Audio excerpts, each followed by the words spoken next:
like you? That you've been studying English forever, but you're just not improving? Or maybe you understand the grammar, but you just can't use it in conversation? Hi, everyone. Welcome. For those of you who don't know me, my name is Anissa, and I've been teaching English for over 20 years. During that time, I have amassed lots of tips and tricks, and today's is probably the most important that I will share with you, because I always see students making the same mistake, and you are significantly slowing down your progress and you're causing more problems for yourself later on in the future. What is this terrible thing that you're doing? You are answering questions in a natural way. I know, you're probably shouting at me right now saying, but Anissa, our goal is to speak naturally. How can it be a bad thing to answer questions in a natural way? Well, I'm here today to tell you that it is not just a bad thing, it is a terrible thing. When you answer questions in a natural way, you are not practicing your grammar, you are not practicing vocabulary, you're not practicing pronunciation, you're wasting your time. So in this video, I'm going to break down exactly what I mean by a natural way, and I'm going to help you improve your answers so that you can practice and see progress rather than just wasting your time. So let's start off by seeing what your answering style is like right now. We've got 4 easy questions. Remember, we're focusing on technique, not about how difficult the questions are right now. So, think about your answers. Where were you born? What do you like doing in your free time? What are you going to do at the weekend? And what did you eat for breakfast? Okay, pause this video if you need to, and then let's take a look at my answers. So hopefully you have answered these questions yourselves, and now let's take a look at my answers. Where were you born? England. What do you enjoy doing in your free time? Reading and watching series, I guess. What are you going to do at the weekend? Meet up with some friends and see a movie. What did you eat for breakfast? Toast and coffee. So, what do you think about my answers? They're all really natural ways to answer these questions. It is exactly how I would say this in a conversation with a friend of mine. But I don't have to practice English. I speak English, just like you don't need to practice your first language. So, how we practice a language and how we speak a language are very different, or at least it should be very different. So now we're going to think about how we can answer these questions in a much more productive way. Maybe not necessarily natural, but a way that is going to be better for you to practice the language. So let's look at our first question. Where were you born? Where were you born? The natural answer would be England. That's how I would answer it. Ask anyone on the street, and that's probably how they would say it. They would just name their country or maybe their city. But if you answer this in a full sentence, I was born in England. I was born in England. Now, this helps you practice the structure to be born, so you don't make that mistake. I borned. I was born. It's very common to say things like that. But if you pay attention to the question and copy it, then you won't make that mistake.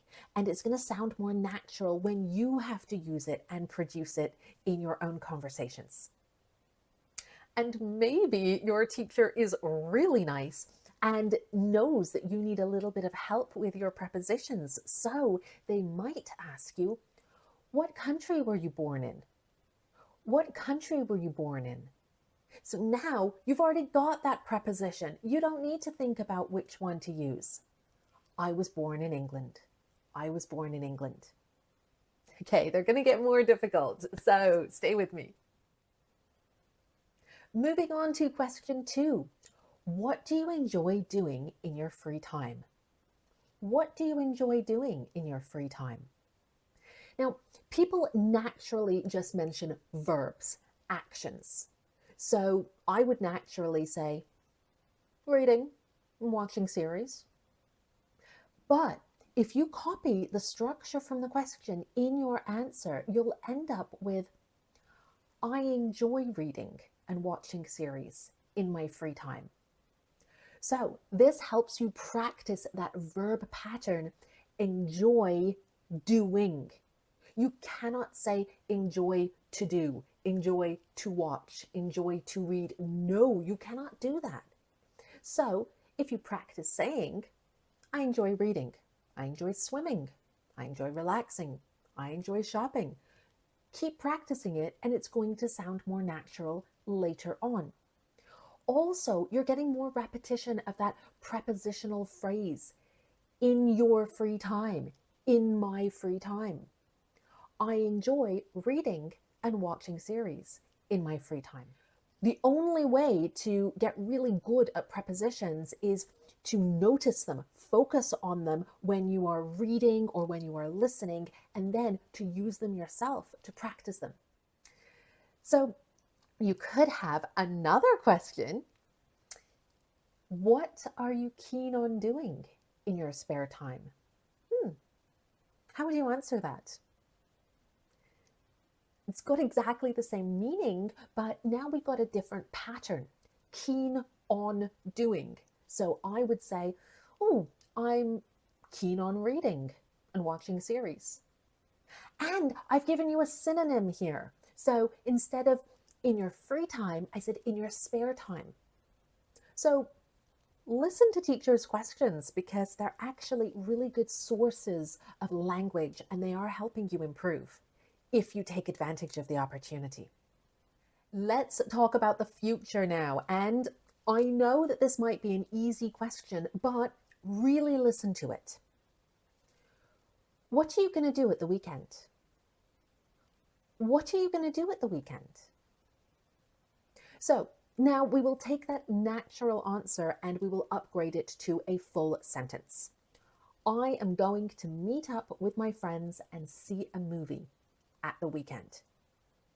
Great. So you might be thinking that this question is designed to help you practice that prepositional phrase at the weekend. Or maybe you think it's all about the difference between going to and will. But actually, this is a really great example of pronunciation with connected speech. So we're looking at that famous or maybe infamous gonna. So I'm gonna meet up with my friends. What are you gonna do at the weekend? I'm gonna meet up with my friends. This is not an indication of someone being informal. It's not slang. It's not rude. It is simply people who speak quickly naturally link these sounds together.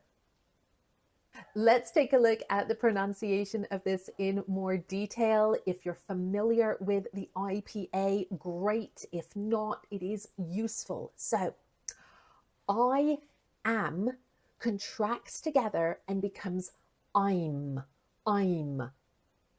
Going to, that to almost disappears because it becomes a schwa, the sound. So, I'm gonna, I'm gonna meet up with friends. I'm gonna meet up with friends and see a movie. We've got another schwa later on because and is not that important. So it's un. We don't say a movie, it's a movie. That lovely unstressed schwa. So let's put it all together. What are you going to do at the weekend? I'm going to meet up with friends and see a movie at the weekend. Great. You've got that natural pause at the beginning while you're remembering your plans, and then that contracted speech of I'm gonna meet up with friends and see a movie at the weekend. So let's take a look at number 4. What did you eat for breakfast? This was our last question, and obviously a little bit more difficult because I'm asking you for the past tense. So you need to know that eat needs to go in the past, and you need to know that it's an irregular verb. So what is it in the past? Hopefully you are pronouncing it as 8, the same as the number 5, 6, 7, 8. There are some people who do pronounce it et. I am not one of those people, but it is acceptable. So a full answer would be, I ate toast and coffee for breakfast. But this is a great opportunity for you to add in some extra quantifiers to demonstrate your knowledge of the language. Toast is uncountable, as is coffee. So you could say a slice of toast, a cup of coffee. In my case, a mug of coffee. I like big mugs of coffee. Then why not add a little bit of extra detail? So what did you put on the toast? Was it a little bit of butter? Did you have a little bit of jam? What type of jam did you put on it? So those little extra details are really useful. Now, I know some of you higher level students are probably thinking, Anissa, this is too easy. When are you going to get to the more difficult things? Well, it's up to you. So you can make this as easy or as difficult as you want. If you want a challenge, then add some extra detail to this. Make it really impressive. For example, what did you eat for breakfast? Honestly, I was running really late because I'd overslept. So for breakfast, I just scarfed down a slice of toast and gulped down a big mug of strong black coffee that actually must have been brewed ages ago since it was lukewarm. Oh, that is beautiful. So now let's examine what makes it a higher level, why it's so nice, and how it could impress an examiner if you're going to do any type of language exam. So we've got some discourse markers, and discourse markers, this is something that examiners really look out for in the IELTS and the FCCAE exams, because they're those little natural filler words that sometimes have extra meaning, but often are just used in place of a pause. And this is where you sound more natural. So here I started off by saying, honestly, I mean, I didn't need to say that. It wasn't like I was going to lie to you. So it's not really indicating any fact. It's just me using it because I need some time to think about what I'm going to say. Honestly. And another one was actually. Now, actually is often used to be more specific with our information or to add some surprising information that people wouldn't expect. In this case, it's kind of doing that. So it's acting as a little pause filler, and we're also using it to say, let me give you more information about that coffee that you might not have expected. It actually wasn't very warm. It was lukewarm. One of the main differences between lower level students and higher level students is how you link together ideas and sentences. And in this example, there are lots of really nice linkers. We've got a few linkers of cause and effect.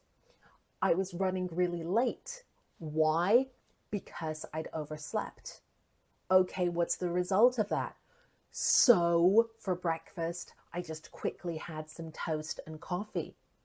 And why did I think that it had been brewed a long time ago? Since it was lukewarm. So I've got some really nice linkers there.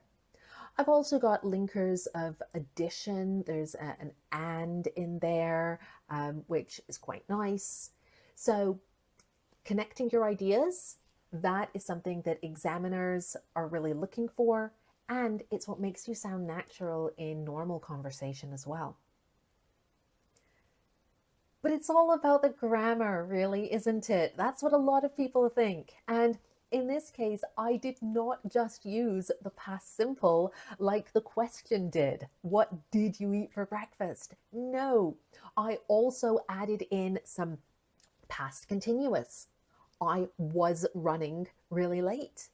I've even got some past perfect. I had overslept. I'd overslept. And there's also a lovely past modal of deduction. We've seen this in my other videos. If you haven't watched them, go and check them out. So what must have happened? I'm making that logical deduction.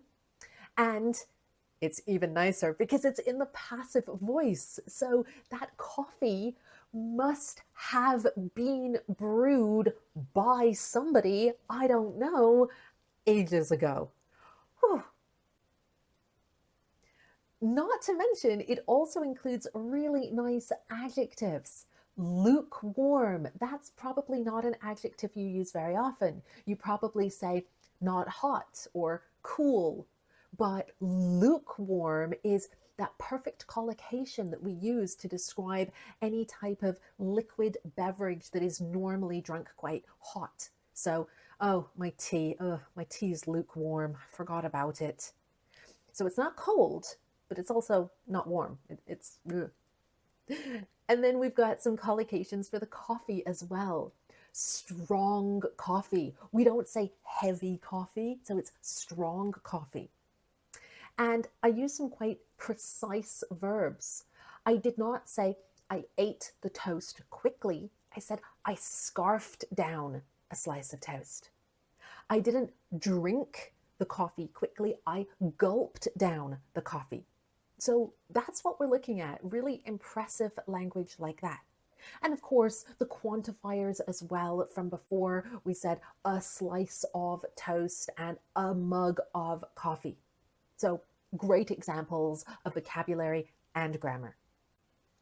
So when you answer questions in this natural way, you're actually just practicing your listening comprehension, not your speaking or your English, because you're not using full sentences. So you're not focusing on that grammar. You're not recycling the chunks of language, including those wonderful prepositional phrases. You're only going to get good at those, and they're only going to sound right if you keep recycling them, and you're not doing that.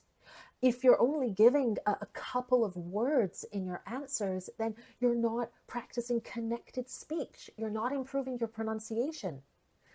So really, if you answer questions in a natural way, you're wasting your time.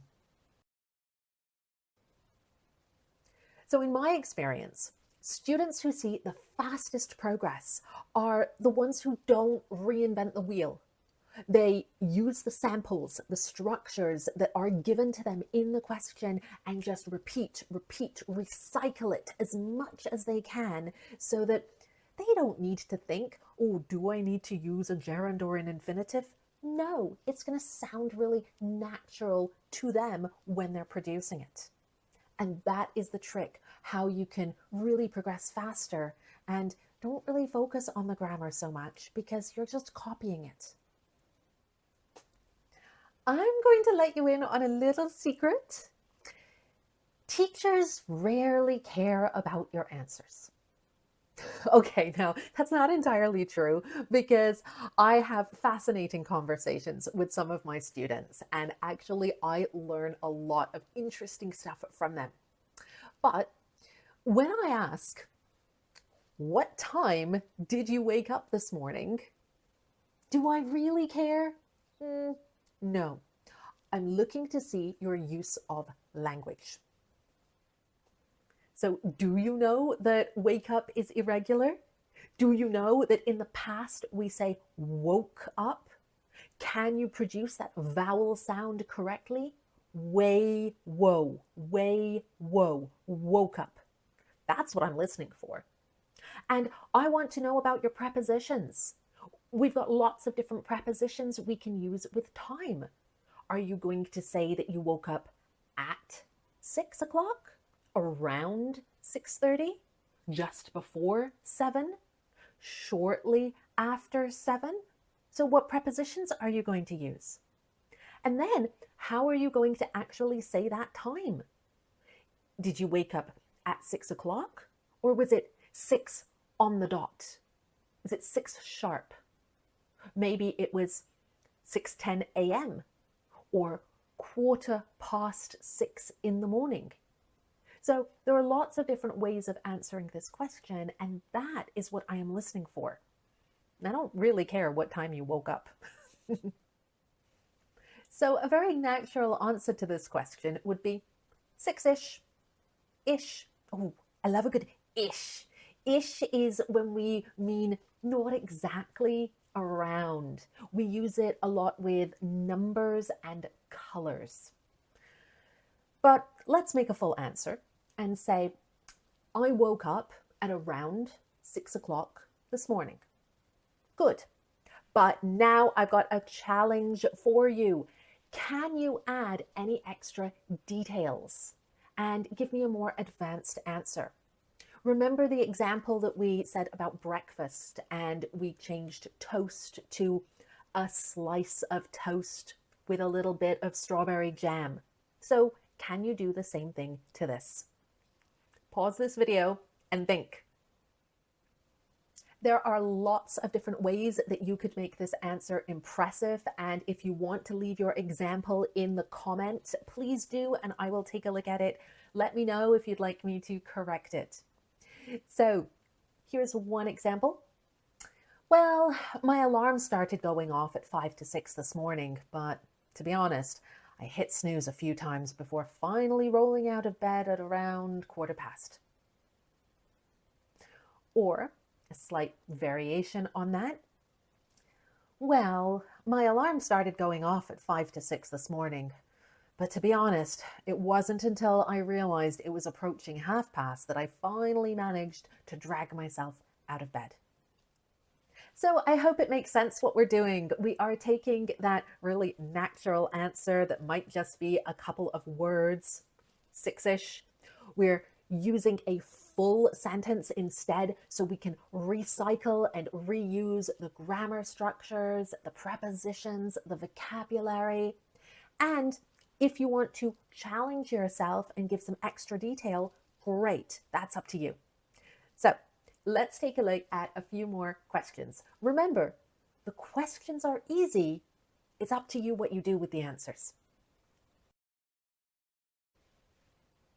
So today we are just looking at some present simple questions. Remember, the goal is to copy as much of the original structure as you can, then challenge yourself to add details.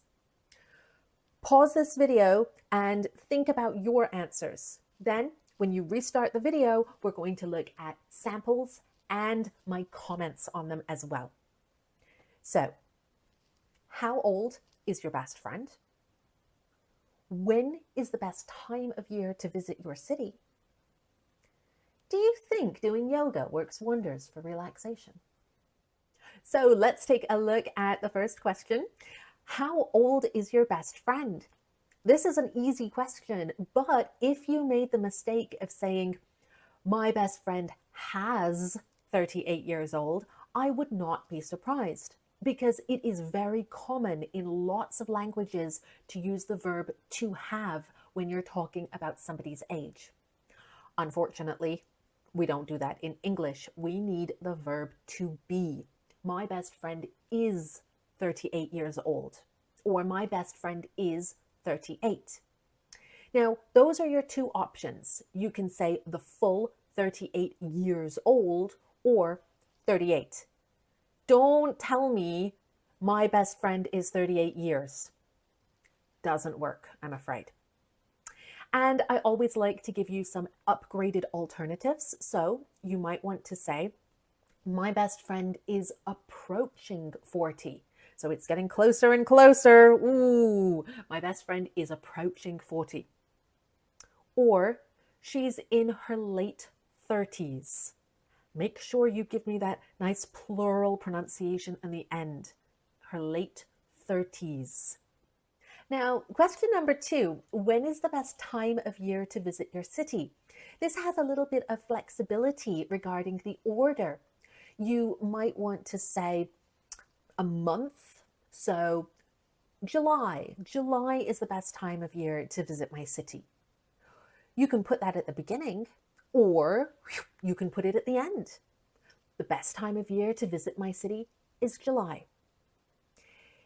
If you want, you might want to talk about a season: summer, autumn, winter, spring. So when are you going to recommend? Now, the nice thing about this question is it is obviously asking you to elaborate, to add more detail. So pause this video and consider what extra details you could add. Why?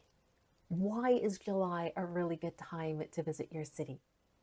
Now, your answer is probably very different to mine, but you'll see I started off here with a nice basic full sentence answer. I guess, there's that nice discourse marker, I guess summer is the best time of year to visit my city. Then look at all that extra detail that I've given. I say that because you can take advantage of the weather being slightly drier than in other months by attending the big outdoor theatre event that's held every weekend in July and August. However, it's rather touristy, so if you've seen it once, you probably don't need to see it again.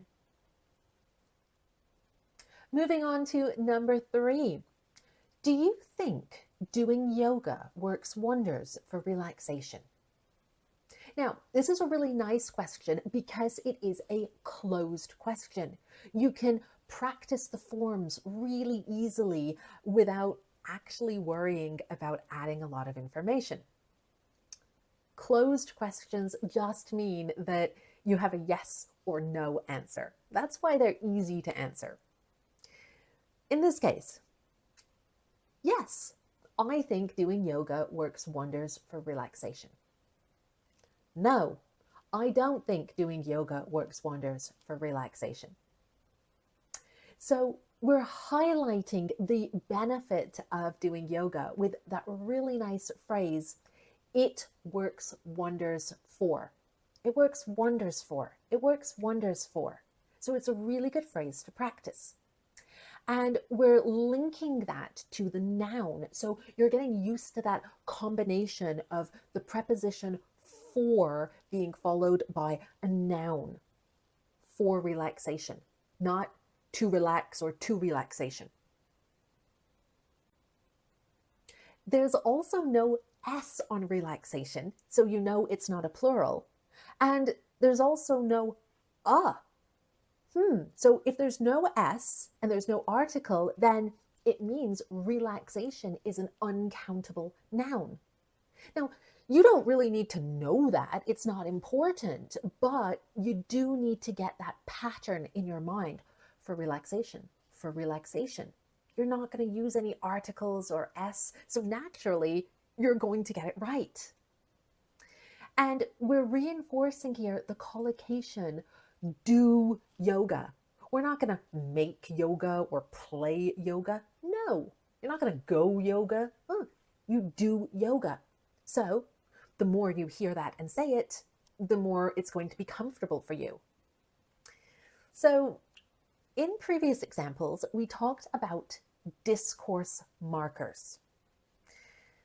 Which sentence do you think would be the best sentence to add actually to the beginning? Think about it. Would you say, actually, yes, I think doing yoga works wonders for relaxation? Or, actually, no, I don't think doing yoga works wonders for relaxation? Where would you put it? And what's your reasoning? It's common knowledge that yoga is relaxing, right? So I think it would fit better if you said, actually, no, I don't think doing yoga works wonders for relaxation. Because you're giving me that indication that your opinion is a little bit different from the expected norm. And you can see that we are practicing a simple but very common way of giving an opinion with the phrase, I think. I could have asked the question, in your opinion, does doing yoga work wonders for relaxation? Yeah, I could have said that. So now, what is the difference between I think and I do think? Ooh, take a minute and think about it. Now, you might have learned that do is used to make questions, do you think, and used to make negatives, I don't think. But we can also put it in a positive sentence. I do think doing yoga works wonders for relaxation. So what's the difference? What's the difference between a normal positive sentence, I think doing yoga works wonders for relaxation, and I do think doing yoga works wonders for relaxation? Well, if I tell you this is called the emphatic do, then you probably got the answer. It's just used for emphasis. And we are emphasizing that, yes, what I'm saying is true. Believe me, I'm not lying to you.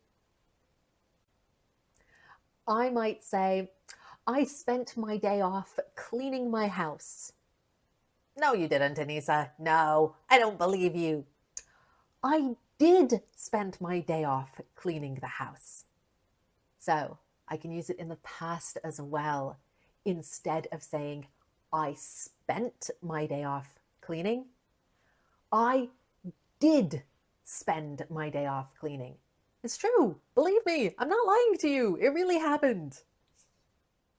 Now, I'm not going to give you any more examples in this video because this is all about just looking at the technique. So, what I hope you've got from this video is that you're not going to answer questions with just one word anymore. You're going to take advantage of that structure that is being given to you, and you're going to repeat it. The more you repeat the structures, the more they're just going to sound right. You might not know the grammar behind it. It's not that important, as long as you can produce it. So as always, if you have found this video useful, helpful, please like and subscribe. It would mean the world to me. And if you have not watched my other videos where I do a little bit of a deeper dive into some of the aspects of grammar, then go and check those out. I will do another video on this topic later with some more different verb tenses to challenge you a bit further. But in the meantime, if you would like to leave a couple of your examples in the comments below, I'll take a look. Take care, everyone. Until the next video. Bye, guys.